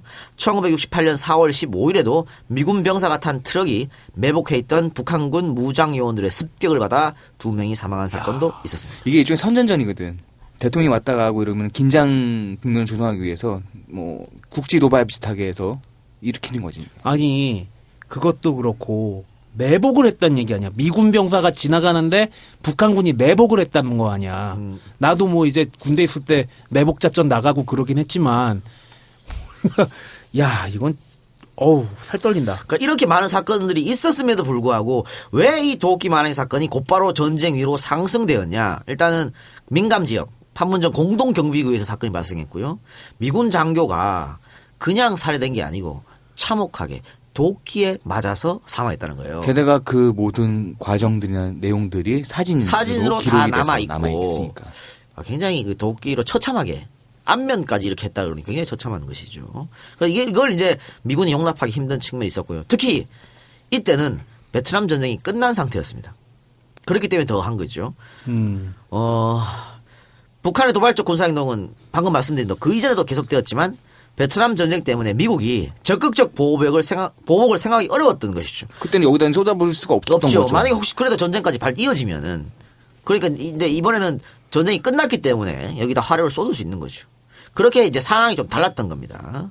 또 사건 그 자체의 성격과 당시의 국제적 조건 모두가 이 사건이 곧바로 중대한 군사적 위로 상승하는 요인으로 촉발해서 이게 이제 전쟁 위기가 된 것이죠. 미국은 어쨌든 베트남 전쟁에서는 공적으로는 패배라는 형태를 띄울 수밖에 없었고 그것은 뭐 국내 여론도 있었을 거고 대외적으로도 사실 좀 쫄려 있는 상태였는데 이렇게 되면 울고 싶은데 뺨때기 때린 건 똑같은 상황이 돼버린 거죠.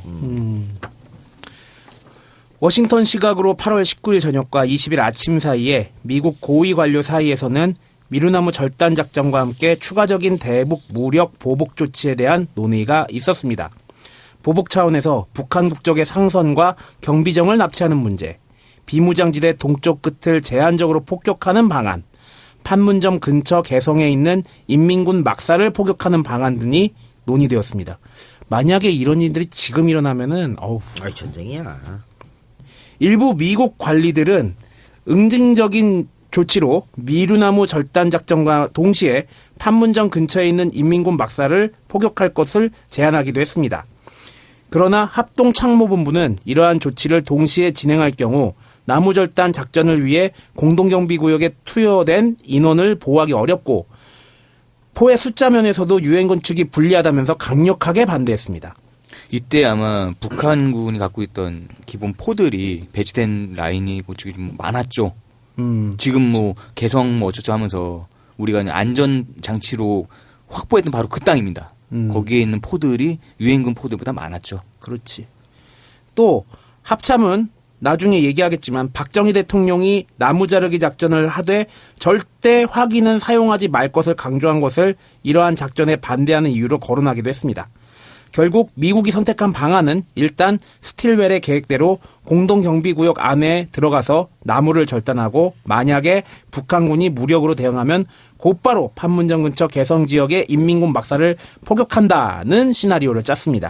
요 시나리오는 유명하죠. 우리가 나무 자르는데 그냥 다 준비하고 있었잖아. 그치. 저기서 도발하면 바로 전쟁이다. 근데 좀 안타까운 것은 이러한 작전들 지금 쭉 이 박사 설명했지만 다 미국 머리에서 나온 거잖아. 그렇죠. 한국군은 우리 땅에서 지금 못했어? 씨발 뭐 죽이니 살리니 전쟁이나 하는데 우리는 결정권이 하나도 없어. 다 그냥 미국이 하라는 대로 가만히 있어야 되는 거야. 이게 독립국가입니까 이게? 에휴. 근데 문제는 지금도 그렇다는 거잖아. 지금 뭐 달라진 거 있어? 지금도 만약에 판문점에서 무슨 일이 일어났어. 미국이 우리는 못해 아무것도 뒤로 빠져야 돼. 미국이 하라는 대로 하는 거지. 오늘 대통령 이렇게 책상 치시는 동안 미국이랑 중국이랑 합의했다니까. 자, 그 이후의 조치는 대통령과 국무장관의 판단을 기다려 진행하는 것으로 기획되었습니다. 당시 만약에 북한이 미루나무 절단 작전에 무력 대응을 하고 나섰다면 개성을 공격하고 탈환까지 하고 연배평야 깊숙이까지 진출할 예정이었다는 증언도 있었습니다. 그렇지만 현재 공개된 자료에는 이와 같은 추후 계획의 존재를 입증해 주는 것은 없었습니다. 그럼 다 소문이죠, 뭐 소문이고 개성을 탈환하고 이런 거 다 다 구라야. 말 믿으면 안 돼. 이승만이가 뭐라 그랬어? 그렇지. 점심은 어디서 먹고 저녁은 어디서 먹고 안 되는 소리 그랬잖아. 하고 자빠졌네 진짜. 전쟁이 그렇게 쉬우면 그냥 다 하지. 왜 못해? 자, 미국 정부가 이렇게 치밀하고 강력한 대응 조치를 준비하고 있는 사이 우리나라는 어땠을까요? 19일 정부 대변인인 김성진 문공부 장관이 예전에 문화공보부죠. 특별 성명을 발표하기도 했는데 이것보다 당일 제3사관학교 졸업식 유시를 통해 북한이 재도발에 올 때에는 즉각 응징할 것이라는 단호한 결의를 표명하면서 이건 박정희 대통령이 그랬다는 거죠. 박정희 대통령은 북한 공산 집단은 침략 준비에 광분하고 있으며 대외적으로는 터무니없는 허위 사실을 날조하여 우리가 북침 준비를 하고 있다고 비난하고 있다. 라고 얘기하면서 우리가 참는 데는 한계가 있다. 우리가 언제나 그들로부터 일방적으로 도발을 당하고만 있어야 할 아무런 이유도 없다. 또다시 불법적으로 도발을 감행할 경우 크고 작고를 막론하고 이제부터는 즉각적으로 응징 조치를 취할 것이며 이에 대한 모든 책임은 전적으로 그들 스스로 져야 할 것이다. 미친 개한테는 몽둥이가 필요하다. 라고 강력한 응징 의지를 다른 사람의 입을 빌어서 표명했습니다. 그래요. 이렇게 강력한 응징 의지. 지금 그 딸이 또 이번에 또 한 번 하셨죠. 강력한 응징 의지를 또. 아니 근데 이제 부녀가 비슷한 게 중요한 문제에 대해서 자기 입으로 뭐라고 얘기하는 게 별로 없는 것 같아. 지금 지금 박정희 씨가 이렇게 얘기했던 게 보면은 대독이잖아 다. 대독이죠. 예. 응. 과연 그리고 전체적으로 봐서도 미군은 뭔가 치밀하게 움직이고 있는데 우리는 이거밖에 그냥 말만 하는 거야. 할 게 없을 수도 있고. 위협밖에 못해. 우리는 할 수 있는 게 없어. 그나마 그래도 박정희가 나아. 딸보다 아버지가 나아. 아버지는 그래도 그 프롬프트 없이 하잖아. 우리 대통령은 프롬프트 없으면 아무것도 못해. 그런 대신 차이가 있죠. 박정희 대통령은 대신 씨바스리걸이 있어야 되죠. 중요한 일이 있을 때는 꼭 한 잔 꼭 걸치거든. 근데 뱀이랑 닭이랑 싸우면 뭐가 이기지? 네. 그냥 뱀이랑 닭이랑 싸우면 뭐가 이길까 생각이 나. 뭐가 더 강하지? 아니 닭이 뱀을 쫓는다는 얘기도 있고. 예. 그래도 뱀이 이기겠지 뭐. 그러겠지? 자 그러면 우리 한국군은 어떻게 움직였는지 그것은 광고 듣고 와서 계속하겠습니다. 네, 광고 듣고 왔고요. 계속해서 방송하겠습니다. 박정희 대통령은 대대적인 보복을 준비를 했습니다. 박정희 대통령은 직접 64인의 특전사로 구성된 결사대 조직을 지시를 했고 박정희 대통령 자신이 내 군화와 철모를 가져와라 라고 하면서 무장까지 했습니다. 진짜 짜증 날라 그러네. 자, 내 군화와 철모를 가져오라. 공식 기록에 없어. 다 증언이야. 증언이지. 누가 증언했는지도 몰라. 그냥 전설 따라 삼천리. 그치. 우리 박 대통령이 콜트사에서 누가 왔는데 에어컨 안 틀고 왜 난리구 바람이 있고 부채질 했다는 거 있잖아. 뭐 그런 거랑 똑같은 거예요. 요 최근에 인터넷 보다 보니까 별 족 같은 얘기도 돌더만. 라면을 개발했잖아요. 삼양사에서. 라면이 처음에는 이게 일본에서 배워갖고 하니까는 라면이 닭국물 베이스잖아. 그래가지고 약간 니글니글해요. 초반에 라면이. 근데 이거를 박정희가 딱 먹어보면서 우리 국민들이 맛있게 먹게 하기 위해서 라면 개발에 힘을 좀 써달라. 그러면서 고춧가루 좀 넣어주면 안 되겠냐? 라고 해서 매운맛이 나왔다는 개소리가 있더라고. 썰이야 썰 이것도. 아마 다 이렇게 그냥 구전으로. 예. 박정희가 원해가지고 매운맛 라면이 나왔댄다. 아니 문제는 이런 얘기를 대놓고 방송에서 했단 말이야. 나 저기 방송 준비하느라고 이제 자료 몇 개 찾아봤는데 기절하는 줄 알았어요. 아니 내 군화와 철문을 가져오라. 뭐 어쩌라고 그래. 대통령이 직접 나가려고? 아니 그리고 철모도 아니고 모자라고 그랬다는 얘기도 있고. 참. 탄띠 안 매냐? 어떻게 군화 철모 갖고 와갖고 말 타고 갈래? 일본군 장교 출신이니까 말을 잘 탈 거 아니야. 말 타고 판문점까지 가라. 아니 칼도 차야지. 긴 칼 차고. 말도 안 되는 소리 하고 있어. 씨. 8월 19일 오후 공수특전사령부 제1공수특전여단장 박희도 준장은 유병헌 합동참모본부장의 명령으로 특공대장을 제외한 장교 10명, 사병 53명으로 자원한 대원으로 팀을 꾸리게 됩니다. 특공대장에 김종현 소령을, 작전장교에 김선찬 대위를 임명을 합니다. 박희도는 당시 상황을 이렇게 회고하고 있습니다. 이 박희도가 79년 12.12 쿠데타 할 때 그 박희도예요. 예. 희도야! 너만 믿어! 박희도 없었으면 전두환이는 대통령 못했어. 너 지난 방송부터 성대모사 빵빵 터진다. 희도야! 희도야, 이 개새끼야! 조만간에는 올해부터는 시사평론가 말고 이런 거 하는 거 아니야? 얘? 시사 코미디 쪽으로 그러니까. 가는 거 아니야 너? 자 박희도의 회고를 보겠습니다. 내가 지금도 잊혀지지가 않는 게 김소룡에게 임무를 주었을 때 그의 표정이었습니다. 참 인상적이었는데 투박하게 생긴 그의 얼굴 가득한 기쁨과 반가움의 표정이 나에겐 전혀 뜻밖이었기 때문입니다. 나는 전혀 예상치 않은 그의 감사하다는 인상과 그 기쁨의 표정을 보는 순간 감격과 고마움 그리고 대견스러움을 느꼈습니다. 그 사람 외골수 공수부대 장교였던 거죠. 그는 자신이 사지로 간다는 사실을 알면서도 간단한 전화 한 통화 없이 그의 신혼 부인에게도 침묵을 지켰습니다. 나중에 그의 부인은 김소룡이 사지에서 돌아왔다는 얘기를 듣고 기절했다고 합니다. 그는 내가 지시한 보안을 아주 철저하게 지켰던 거죠. 이게 문제가 결국에는 이게 미군 측의 사전에 동의를 받지 못한 작전이었다는 거죠. 그렇죠. 근데 이런 지금 박희도가 명령을 했는데 아주 정말 기쁜 마음으로 이걸 받아들였다는 거잖아. 네. 밑에 장교가. 이런 사람들 많아요. 그렇지.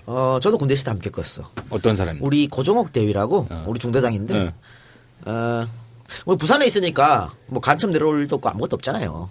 왜 다대포 있었잖아. 뭐 그래 몇십 년마다 한 번 오는 뭐 그런 거잖아요. 근데 우리가 가끔 가다 정말 1년에 한 번 정도 한 이틀 해안선 경비를 해.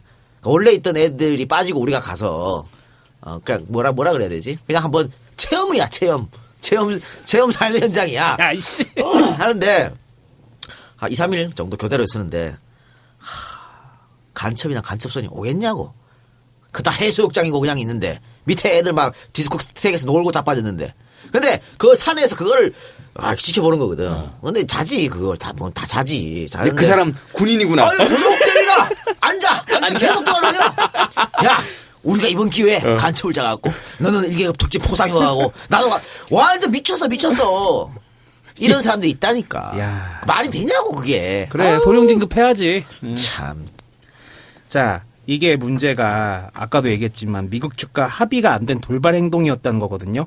원래 한국군 특수부대는 이 미루나무 자르는 작전을 폴 버니언 작전이라고 불렀어요. 그때. 작전의 이름이죠. 예. 왜 폴 버니언 작전이냐면 미국에 아주 전설 같은 그 나무꾼이 있어요. 그 사람 이름이 폴 버니언이야. 네. 그러니까 이거 지금 미루나무 자르는 작전이잖아. 그래서 폴 버니언 작전이라고. 뭐 충격과 공포 뭐 아니면 사막의 폭풍 그런 거랑 비슷하게 새끼들 이름을 미국 애들은 장명에는 신경 많이 써. 신경 많이 써. 우리는 그냥 충정훈련 이러잖아. 그렇지. 충정훈련이면 여기 야. 데모 잡는 거 충전 훈련. 그리고 진짜 삼청교육대도 그게 다 이름이 그거라며. 다 그냥 뜻이 다 있다며. 녹화 사업. 그렇지. 아야 그래도 뭐 독수리 연습, 팀 스피리트 훈련. 아니 좀 미국이랑 같이 하는 건 좀 이름이 그럴싸하다잉. 예. 하여튼 이 폴 버니언 작전을 수행하는 유엔군을 호위하는 게 한국군 특수부대의 역할이었습니다. 그냥 가이드였네. 가이드라기보다는 사이드 이제, 부대, 사이드 부대. 이제 후방 지원이지. 아니 근데 이 폴 버니언 작전 이렇게 하니까 뭐 있어 보이지만 이게 사람 이름이잖아. 그냥 뭐 이종우 작전 그치. 이런 뭐 또 그렇게 또 멋있는 거 아닌 것 같은데. 야, 이동형 계획 뭐 그런 거. 그렇죠. 뭐 윤종훈이 그런 거지. 근데 이게 문제가 무기 소지를 허락을 못 받았어요. 이 미루나무 자르는 작전에서. 그리고 온리 나무 몽둥이만 곤봉만 가지고 지키라는 스티렐 장군의 명령이 있었고 여기에 따랐어야 됩니다. 그럼. 그런데 권총하고 수류탄을 방탄복 안에 숨기고 들어갔고요. 적과의 총격 등 교전은 없었지만 북한군의 8초소, 5초소 그리고 6초소 내부 집기를 파괴하고 미군 트럭을 이용해서 북한군의 차단기 바리케이트를 부시고 복귀한 게 요 내용입니다. 이제 미국 측과 합의하지 않은 네. 돌발 행동이었는데 우리 딸에는 보복이야. 그리고 이거는 박정희한테 보여주기 위한 행동 그런 아니에요. 것도 있고 미국이 하지 마라 그랬는데 가가지고 할 게 없었잖아. 왜냐면 북한 애들 가만히 있으니까 저 미루나무 자르는데 그러니까 괜히 우리 특전사 애들이 가가지고 초소 아무도 없어요. 막 초소 부수고 바리케이트 부수고 온 거지 뭐. 나중에 스티렐이 우리나라 합참의장 조인트까지 안 왔을까? 그럴 수도 있지 뭐. 그리고 또 합참의장은 또 바퀴도 조인트 까고 그래서 12.12 난 거 아니야? 예, 어쨌든 방금 얘기한 것처럼 카투사로 무장한 64명의 그러니까 이게 이제 64명이 정말 대한민국 최정예 요원이거든. 그 카투사로 이제 변신해가지고 변장해가지고 그치. 여차하면 하려고 한 거지요. 예. 그리고 어쨌든 이렇게 초소를 부시고 돌아왔습니다. 근데 다행히 북한군이 아무도 안 나타나고 가만히 그걸 보고만 있었죠. 그건 이제 김일성의 지시지. 가만히 있어라. 응대하지 마라. 가만히 있어. 김일성의 지시가 있었기 때문에 가만히 있었지. 안 그러면 한국 특전사 애들이 막 거기서 부수고 있는데 북한들이 거기서 또 하면 또 그건 또 전쟁입니다. 왜냐면 일반적인 상황이면은 저쪽에서 그렇게 하면 대응하게 돼 대응하지. 있잖아요. 근데 김일성도 쏠았거든. 그치. 미드웨이가 왔잖아. 야, 그 예전에도 뭐 비행기 떴을 때 김정일이 벙커에 숨어 있었다며. 아이, 김일성, 김정일 부자는요 미국을 존나 무서워해. 김일성은 6.25 때 이미 한번 봤잖아요. 그럼. 그 폭격기가 떠가지고 무서운 걸 알아. 원산에서 지도를 갖다 원래 있던 모든 시설들을 갖다가 평탄화 지금 작업을 시켜버렸잖아. 그런 얘기도 있잖아. 그 미군이 북한을 폭격할 때 미군 그 전투기 조종사가 이제 작전 그 부대 본부에 무전을 하는데 쪽이 보니까 나무 한 그루 서 있는데 그것도 없을까요? 그랬대잖아. 아무것도 안 남기고 싹 쓸어버려가지고. 야. 그 정도였다고 하니까 시끄러운 거지 김일성이 알지. 야, 근데 김정은은 네. 이거를 경험을 안 했을 거 아니야. 네. 걔는 농구나 좋아하죠. 그러니까 다 미군은 다 로드맨처럼 생긴 걸로 아는 거 아니야? 막 귀걸이하고 코걸이하고. 근데 걔도 권력이 좋은 걸 알잖아. 에? 그치. 이 좋은 게 어디 있어? 이렇게 좋은 게 어디 있어? 그럼 그러면 이걸 놓치고 싶겠어? 유지를 하기 위해서 애를 쓸 것이다. 지가 무슨 뭐 나만의 핵을 핵 쏘는 순간 북한은 지구상에서 사라져. 그렇지. 미 합중국이 가만히 볼 거 있을 것 같아 그거를. 말도 안 되는 소리지. 그래서 이런 얘기 있었지 않습니까? 그런데 작년 대선 때 문재인 후보가 이 64명 중에 한 명이었다. 그 3초소 5초소 쓰는 네. 그런 얘기가 있었지만은 사실이 아닌 걸로. 당시 특전사 대원이 됐지만은 대기조였다며 대기조. 그러니까 64명이 아웃되면 다음 사람이 들어가야 될 거 아니야. 그렇죠. 대기조로 있었다고 그렇습니다. 아니 그리고 이제 북한군 초소에 들어갔잖아. 예. 근데 미군이 정황을 모르는 거야. 그러니까 특전사들이 이제 막 초소로 막 뛰어 들어가니까 미군들은 엄청 당황했다 그래요. 그래서 야 그러다 전쟁 나 그러지 마 막 그랬다 그러고 결국엔 이제 특전사 군인들이 북한군 초소를 다 때려 부수는 동안에 북한군은 쫄아가지고 아무것도 가만히 못했다. 있죠. 예. 그런데 어쨌든 미군들이 막 말렸다 그것도 그냥 한국 특전사의 증언이지 뭐. 기록은 없어. 자, 8월 21일 미군은 폴 버니안 작전을 시작합니다. 오전 7시 사전 예고 없이 유엔군 경비대 병력과 한국군 공수부대 나무를 자를 미국 공병단이 공동경비구역에 진입을 했습니다.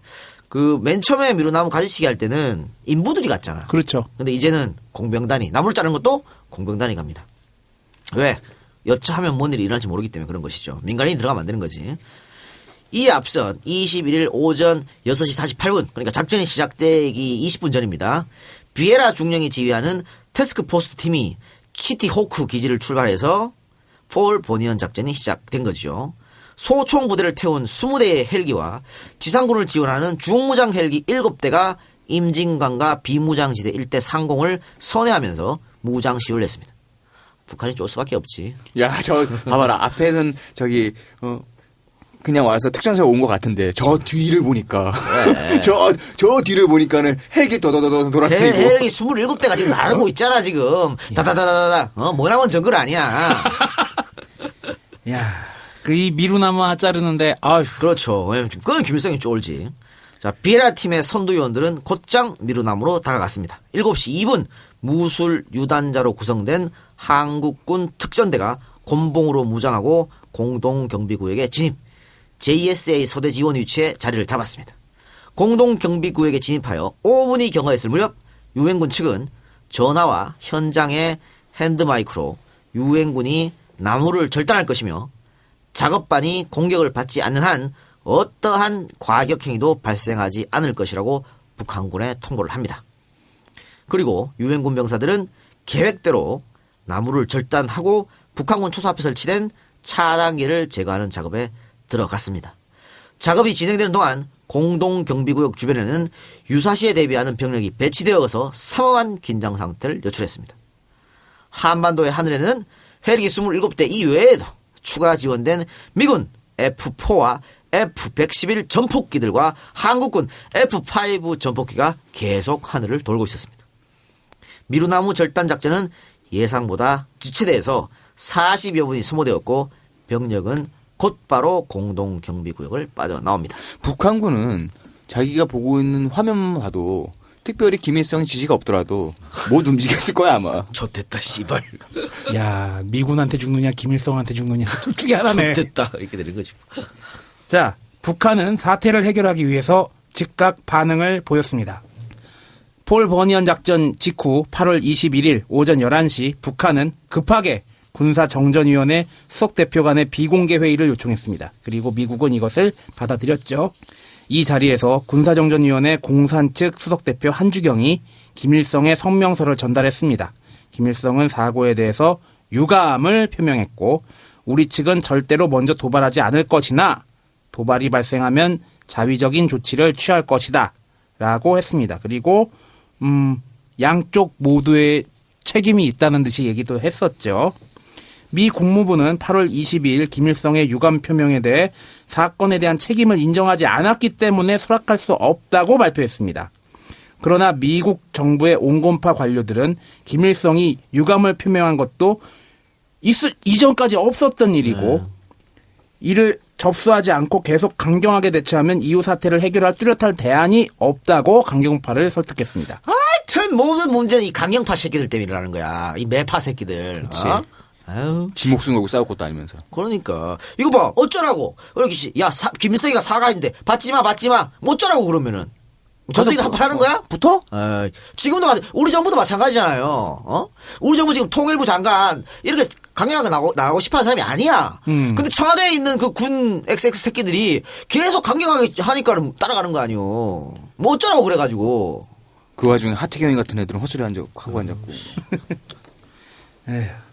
그리고 이 사건으로 말미암아 김일성이 백두산 전기를 이어받았다고 주장하는 김일성이 평생 처음이자 마지막으로 유감을 표명했습니다. 김일성은 그전까지 계속적인 도발에도 사과에는 굉장히 인색했습니다. 사과를 아예 하지 않거나 사건 발생하고 상당한 시간이 흐른 뒤 유감을 표시하는 경우가 대부분이었습니다. 1968년 청와대 습격 사건에 대해서도 김일성은 4년이 지난 1972년 이후락 중앙정보부장이 방북했을 때 대단히 미안한 사건이란 구두사과가 전부였습니다. 이것도 7.4 남북성명 이제 합의하려고 왔으니까 그때 내가 이렇게 했지 그거 없었으면 평생 사과 안 해요. 그때 이후락이 존나 쫄아가지고 여기다가 청산가리 들고 쫄 수밖에 없지 그럼 뭐. 하지만 판문점 도끼 만행 사건 때는 이례적으로 사건 발생 3일 만에 공식적인 사과가 이루어졌습니다. 자, 박정희 모가지 따러 갈 때는 4년 지나서 그것도 화해 무드를 할 때 아유 그땐 내가 미안했어라고 얘기하지만 미군을 건드렸을 때는 3일 만에 바로 깨갱. 즉각 조치야. 응. 김일성은 인민군 최고사령관 명의로 유엔군 사령관에게 판문점 공동경비구역 내에서 사건이 발생한 데 대해 유감스럽게 생각한다는 메시지를 전달했고 김일성의 사과로 사건은 일단락되었습니다. 그러나 북한 내에서는 사과했다고 안 했죠. 북한 사람들은 사과한지도 북한 몰랐다고 사람들이 합니다. 뭘 어떻게 알아. 그렇지. 우리 인민군의 강력한 자위적 조치로 인해서 전면전 핵전쟁으로 공동성명 발표하면서 그러니까 우리의 승리다라고 노동신문이 떠들었다고 합니다. 이게 결국은 뭡니까? 내부 단속이잖아. 그러니까 국내 정치용으로 우리 인민군의 강력한 자위적 조치로 사건이 해결됐다라고 한 거 아니에요. 이게 뭐냐면 강경 조치하면 국민들은 좋아해. 단결하지. 지금도 박근혜가 저기 북한 개성공단 폐쇄하고 좋아하잖아 국민들이. 어떤 국민이 좋아해? 좋아해 개새끼야. 좋아하는 사람 존나 많아. 존나 많아? 내부적으로 내부 단속욕이라니까 이게. 뭐 일본 관계에서도 그랬고 지난번에 그 위안부 문제 협의할 때도 뭐 내부적으로는 이제 강경하다고 하자 뭐 그렇게 얘기하고 어떻게든 이제 내부 단속용으로 이렇게 쓰는 거지. 북한하고 다를 게 하나도 없다니까. 어쨌든 이런 김일성의 사과에 미국 정부는 입장을 바꿔 김일성의 유감 표명을 긍정적인 것으로 간주하며 사태를 해결하기 위해 군사정전위원회를 소집하겠다고 발표를 합니다. 미국 국무부는 입장을 번복했고 이는 미국 내에 사태 해결을 두고 강경론과 온건론이 교차했음을 보여주는 것이었습니다.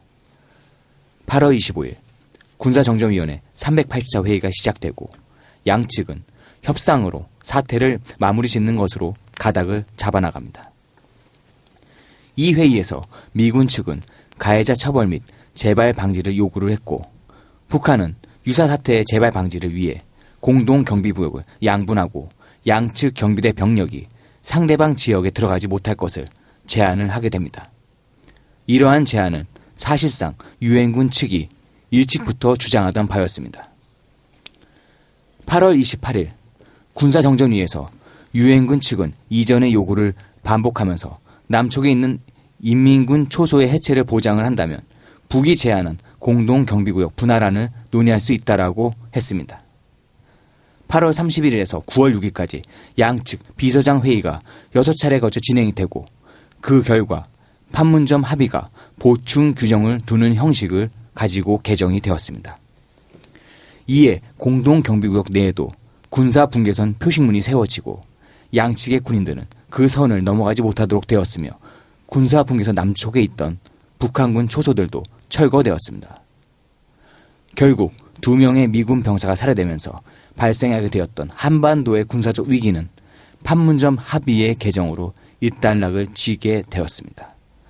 이로써 한반도를 전쟁 직전의 상태로 몰고 간 위기는 사건 발생 20일 만에 종료가 되었습니다. 네, 이래서 다시 평화가 찾아오는데 문제는 북한은 도대체 그럼 왜 이런 도발을 했던 걸까? 왜 도끼를 들고 이 난리를 쳤던 걸까? 여러 가지 해석이 있어 왔습니다만 제일 첫 번째로 우리가 살펴볼 게 뭐냐? 일단 정전 체제가 지니고 있는 제약과 한계점 때문이라는 지적이 있어요. 또 현지 사령관 혹은 북한 경비대 관련 장교들의 과잉 대응이라는 우발적 사건이라는 견해가 있습니다. 뭐 누가 시킨 게 아니고 이런 이미 아까 그 누구야 그 북한 마더 파더 개씨 그 북한군 중위 그 사람이 박철. 고 내부에서 굉장히 유명했대. 뭐 굉장히, 또라이로?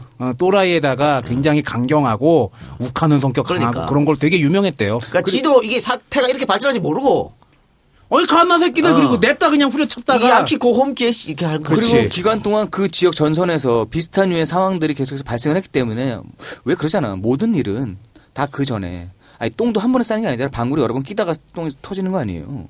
그러니까 그리고 또 한 개 견해가 한반도 안보 및 북한의 의도 등이 복합적으로 영향을 미쳤다는 게 있고 또 마지막으로 김정일이가 아버지의 후계를 스무스하게 이어받기 위해서 도발을 감행했다. 이게 뭐냐면은 김정은 같은 경우에는 김정일이 죽은 다음에 계승한 거 아니야. 네네네. 근데 김정일 같은 경우에는 김일성이 살아 있는데 후계자로 그렇죠. 이제 책봉이 돼가지고 그야말로 네. 그래서 이어받아야 되는데 아니 우리 위대한 수령 김일성 동지는 뭐 군사적인 그런 역량도 있고 뭐 한국 전쟁에서도 그렇게 했는데 저 아들 내미는 뭐겠어? 뭘 보여줘야지. 뭐 있어 저 인간? 그러니까 이제 까라우 그렇게 된 걸 수도 있다라는 그런 견해가 있죠. 한 네 가지 견해가 있는데 일단 당시 대통령 비서실장이었던 김정영 씨의 해고를 한번 살펴봅시다. 이와 같은 살인 만행은 사전에 계획적으로 준비하고 기회를 엿보다 이날 기회를 잡아 저지른 것으로 여기에는 음흉한 의도가 깔려 있었습니다. 내부적인 면에서 김정일을 후계자로 선정한 데 따른 권력 투쟁과 외채 상환 불능, 식량 부족 등 경제 파탄으로 인한 주민의 불만을 한국의 북침 위협설로 은폐하려는 것으로 볼 수 있습니다. 즉 판문점 공동경비구역에서 미군과 한국군이 도발을 해와서 응분의 조치를 가했다고 뒤집어 씌움으로써 북한 주민들에게 긴박감을 불어넣어 내부적으로 일고 있는 불만을 외부로 돌리려 한 것이었습니다. 지금이랑 똑같은 것 같다. 우리나라랑 상황 비슷한 것 같아. 외부적으로는 그 전해 4월 월남의 패망에 따른 미국 내 비판과 청소년층을 중심으로 한 반전 사상이 팽배해 있는 가운데 치러질 미국의 대통령 선거를 겨냥하여 미군을 죽임으로써 미국 내에서도 미군 철수 여론을 불러일으키고 한미 간을 이간시켜서 한국에 대한 지원을 포기하게 하려는 술책이 내포되어 있었습니다. 그러니까 반전에 대한 그 여론을 더 확대시키겠다. 그렇지. 반전 여론을 이용해서 미군을 빼겠다는 전략이 있을 수도 있다는 거지. 또 당시 스리랑카 콜롬보에서 열리고 있었던 비동맹국 회의와 가을에 있을 유엔 총회에서 북한이 허위로 선전한 한미 양국의 북침설을 뒷받침하기 위해 한반도에서 긴장 상태를 조장하기 위한 것이었다는 설도 있습니다.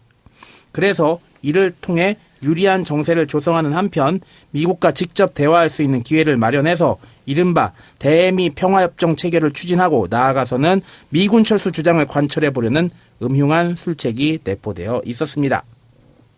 김정영 비서실장은 여러 가지 다각도 하여튼 북한의 음흉한 그래서 계획적인 사건이다 이렇게 해석하는 거죠. 절대로 우발적인 사건이 아니다. 그렇게 해석하는 거죠. 계획적으로 한 거라 생각하는 거지.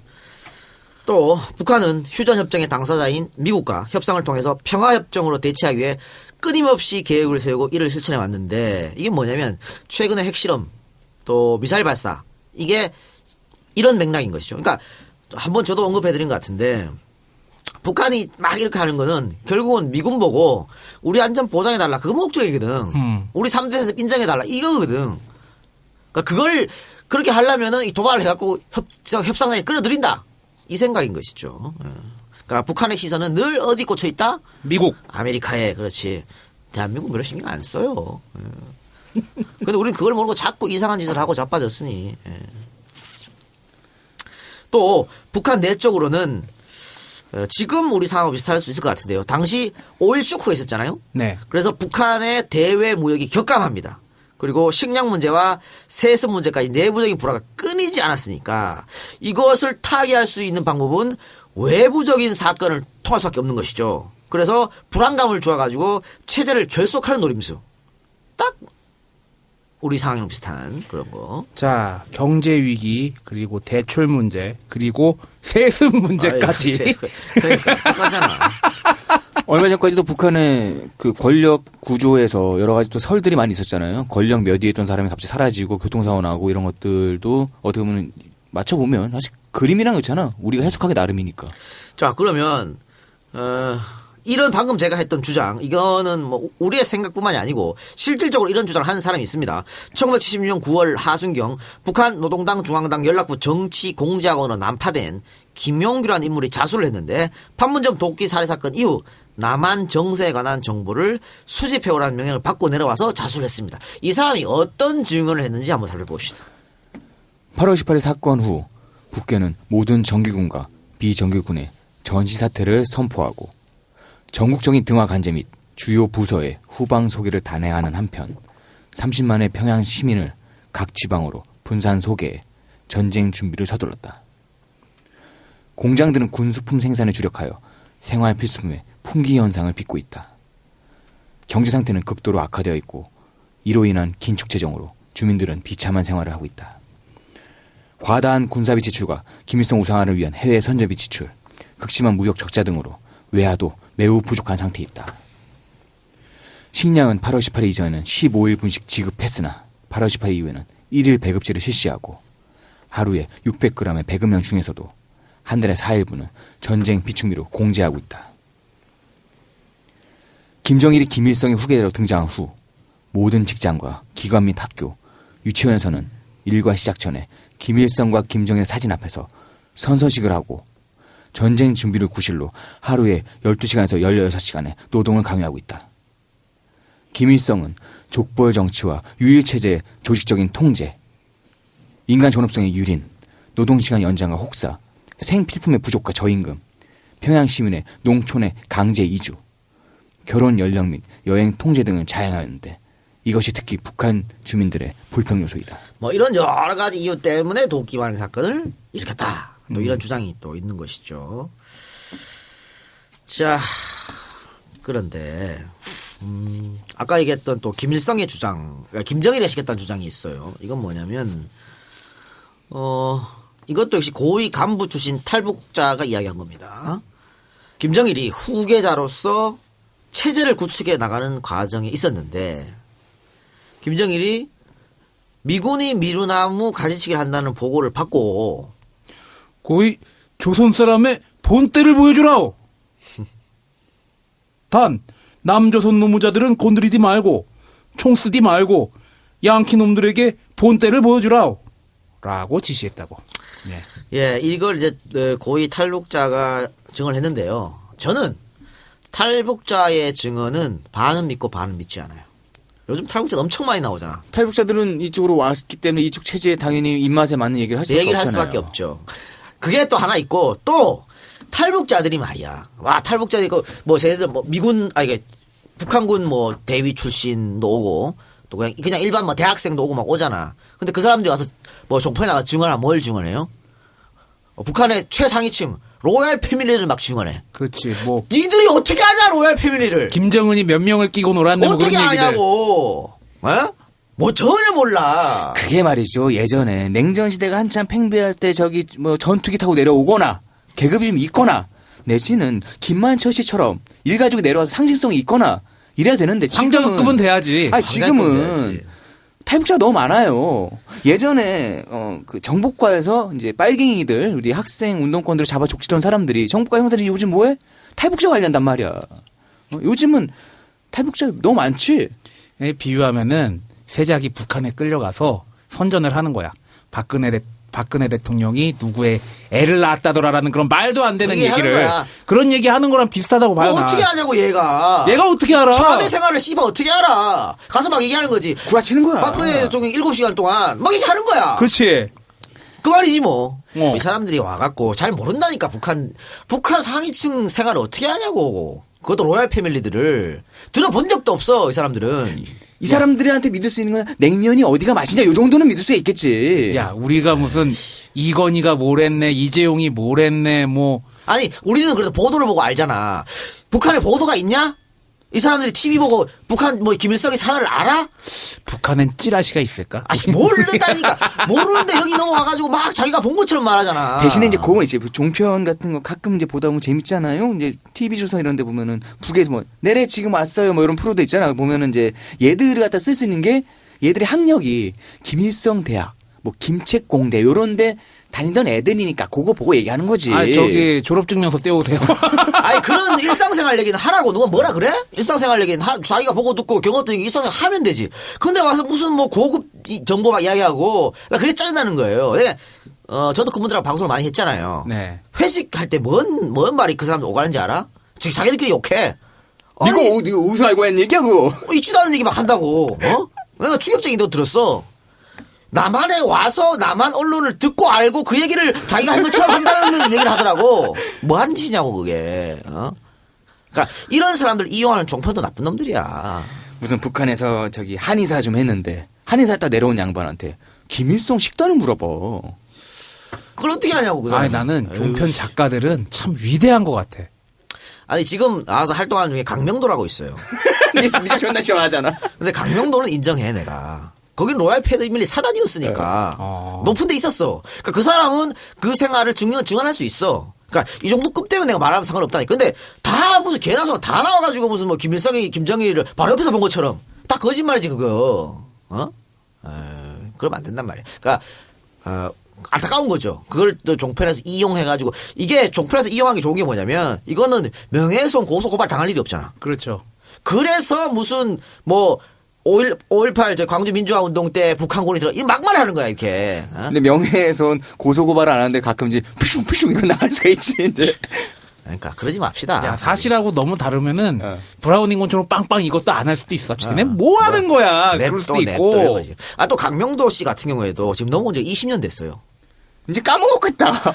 그러면 20년 전 얘기하고 지금 얘기하면 안 되는 거야. 근데 지금 얘기를 막 한다니까? 어떻게 알아? 모르지 내가 어떻게 하는지. 또또또또 이거 하는 거 아니야? 그걸 내가 어떻게 알아? 그러지 말자. 아니 뭐 그 사람들 뭐 먹고 살 거니 그렇게 쳐. 우리는 그걸 들으면서 걸러서 듣자 이거죠. 걸러서. 그러니까 그거를 그렇게 이용하는 종편들이 정말 큰 문제지. 근데 왜 그러냐면 북한 얘기 나오면 시청률이 나오니까. 그렇지. 나와요. 그래서 그러는 거야. 1970년대 중후반부터 우리가 보고 자랐던 또리 장군이나 그다음 북한을 묘사했던 북한에 있던 모든 사람들은 늑대고 뭐고 뭐 이런 그것과 지금의 종편과 사실은 다른 게 없잖아요. 그렇게 그렇지. 선동하고 뭐 선전하고 이런 것들. 아니 북한의 체제에 대해서 옹호하거나 이런 게 아니라 알려면 똑바로 알든지. 응? 좋은 얘기든 나쁜 얘기든 똑바로 알아야 되는데 이거는 뭐 말 같지도 않은 얘기 듣고 그걸 믿고 앉았고. 그래요. 자, 슬슬 마무리합시다. 어쨌든 이 도끼 만행이 사건은 앞에 만행이 붙었잖아. 근데 이게 지금도 만행 사건 아니야? 만행이지 뭐. 그렇지. 도끼로 사람을 나머지 가지치는 사람도 그렇게 했으면 만행인 아니, 것이죠. 그러니까 내 초반에 얘기했잖아. 천인공노할 짓을 한 거라고 북한이. 그러니까 이게 아직도 왜 했는지 몰라. 그러니까 진짜 우발적으로, 그지? 그 박철이 빽 돌아가지고 우발적으로 그랬을 수도 있고 계획적으로 그랬을 수도 있고, 여러 가지 뭐 이게 있습니다만은. 근데 나는 좀 우발적인 것 같아. 왜냐면, 아니, 사실은 이 판문점에서 이런 가지치기를 하고 있는데, 그거를 바로 전화해가지고, 제일 꼭대기까지 올라갔다가 다시 내려온다? 글쎄, 그게 가능할까? 그치. 싶긴 해요. 그러니까 좀 우발적 사건이지 않았나 싶지만, 어쨌든 20분 정도 시간이 떴거든. 막았어. 근데 20분 동안 또 할 수도 있지 뭐. 띠띠띠 해가지고 바로 그냥. 예? 그리고 뭐 일설에는 김일성이 이 도끼만행 사건 얘기를 듣고 김정일한테 이 갓나 새끼는 뭐 한 거네 막 이랬다는 얘기도 그랬다는 얘기도 있어요. 있으니까. 네. 그죠? 하여튼 확실하게 모르겠습니다만은 결론은 이 사건이 한반도 전쟁 위기를 불러왔다. 이것만은 명확한 것이죠. 그래서 아까 말씀드린 대로 지금 분단의 역사가 한 70년 되잖아요. 70년 되는데 전쟁 위기는 딱 세 번 있었다. 68년, 76년, 94년 이렇게 세 번 있었기 때문에 그 나머지 무슨 뭐 북한에서 도발 많이 했지. 뭐 아웅산에 가서도 뭐 테러도 하고 좀 뭐 동해에서도 막 넘어오고 많이 했잖아요. 야포도 쏘고. 야포도 쏘고 별 지랄도 다 했잖아. 연평도 포격도 하고. 근데 그런 것들은 전쟁 위기로 할 수 없어. 그건 그냥 국지전인 것이죠. 그냥 도발이야. 전쟁 위기가 아니고.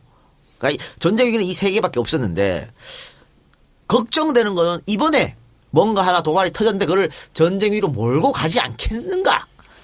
그렇게 되면은 총선에서 그냥 새누리당이 압승하는 거거든요. 근데 그런 게 이제 우려되기 때문에 여러분들한테 동요하지 마시라고. 혹시라도 그런 일이 있다면 동요하지 마시라고 이런 방송을 했다. 말씀드리겠습니다. 자, 이 박사 정리합시다.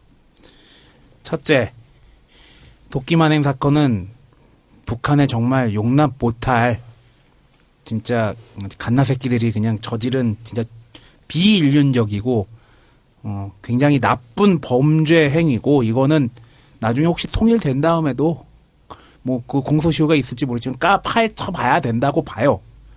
그런데 뭐 요새 필리버스터 얘기 자꾸 나오고 하지만 자꾸 좀 외피적이고 자극적인 거에 집중이 되는 것 같아. 그러니까 몇 명이 누가 몇 시간을 했냐니 뭐 그런 얘기를 자꾸 몰고 가는데 중요한 거는 왜 필리버스터를 그렇게 하고 왜 판문점에서 도끼 만행이 일어났고 이것이 의미하는 건 무엇인지를 파악하는 게 중요하다고 생각하고요. 뭐 저희 지금 뭐 저뿐만이 아니라 여기 있는 3명이 초지일관 얘기했던 거는 전쟁 위기가 일어나는 전쟁 위기를 일으킨 주체는 북한과 미국이다. 우리는 샌드위치처럼 껴가지고 뭘 주체적으로 전쟁 위기를 불러일으킬 수가 없다. 그런 고로 전쟁 위기가 일어나는지 안 일어나는지 보려면은 미국의 대응을 봐야 된다. 뭐 전 그런 생각이 듭니다. 그 필리버스터 얘기가 나왔으니까 사실은 대중형이 기록을 갖고 있었잖아요. 네. 아니 물론 뭐 다른 의원도 있지만 그건 이제 소회의였고 본회의에서는 대중형이 이제 5시간 뭐 이렇게 몇 분 해갖고 기록을 갖고 있는데 이후에 이제 국회 필리버스터 제도가 없어져 버렸어. 없어졌다가. 발언을 줄였지 계속. 네. 근데 이번에 국회 선진화법 때문에 다시 생긴 거 아니야. 그러니까 사실은 저는 DJ 빠로서 내 꿈이 있었거든. 내가 국회에 들어가서 필리버스터 다시 부활하면 저 기록을 깨야지. 이런 꿈이 있었는데. 이번 생에는 안 되는 네, 꿈이었는데. 씨발. 김강진이가 깼네. 아, 속상하네. 예. 그래요. 이번 생에는 안 되니까. 자, 세자. 영화 그 공동경비구 JSA에 보면은 그 되게 유명한 그림 같은 거 있잖아요. 그 이병헌이 서 있고 송강호가 서 있는데 이제 햇빛이 비칩니다. 그림자가 넘어가는데 그때 이제 송강호 그러죠. 넘어오지 말라오라는 얘기를 합니다. 근데 우리의 역사가 아닌 거죠. 지금 얘기를 하고 보니까 그 전까지는 왔다 갔다 했었는데 아마 이 사건 이후로 그렇게 선이 결정이 났습니다. 우리가 의도하지 않은 상태에서 우리는 계속 우리가 의도하지 않은 역사를 살고 있다라는 거 참으로 비참한 일이죠. 이런 것들이 빨리 좀 해소가 될 수 있는 이거 하나만으로 봐도 우리는 되게 추운 나라에 살고 있다. 아직도 뭐 사계절이 있는 나라라고 얘기는 하지만 사실 사계절이 아니라 늘 추운 동토에 살고 있는 게 아닌가라는 얘기를 하면서 오늘 방송을 좀 마치도록 하겠습니다. 네. 결론은 그런 겁니다. 68년, 76년, 94년 사건 다 북한과 미국이 맞붙은 거예요. 그래서 전쟁 위기까지 왔어요.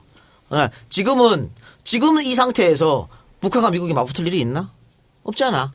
그런데 전쟁 위기를 조장하면 안 된다는 것이죠. 그러니까 우리는 대한민국은 정말 안타까운 얘기지만 한반도에서 우리가 전쟁을 한다 안 한다 선택할 힘이 없습니다. 예?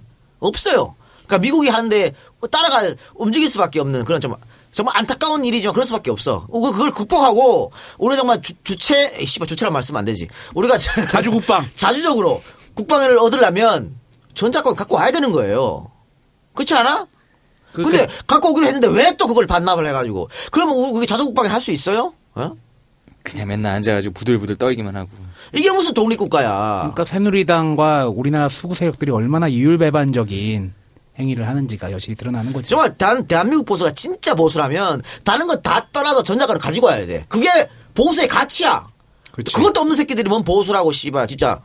그리고 종편 새끼들 너무 나빠. 인간적으로 종편 새끼들 참 나쁜 새끼들 같아. 별 달고 거들먹거리고 지랄이야. 나쁜 놈들 씨. 종편 새끼들 얘기하는 거 보면은 그 뭐 발사체 미사일 같은 거 광명성 미친 소리 하지 마세요. 그거 파주에 떨어뜨리기가 더 힘들겠다. 네, 노빠로서 한마디 해야겠습니다. 부끄러운 줄 알아야지. 그럼. 그래요. 뭐 언젠가는 우리가 전자권을 갖고 오겠죠. 전자권을 갖고 오면 우리도 우리의 목소리를 북한에 바로 낼 수 있고 또 북한과 바로 협상을 하고 대화를 할 수 있지 않을까. 지금 북한은 우리랑 협상하는 거 별로 소중하게 생각 안 하거든.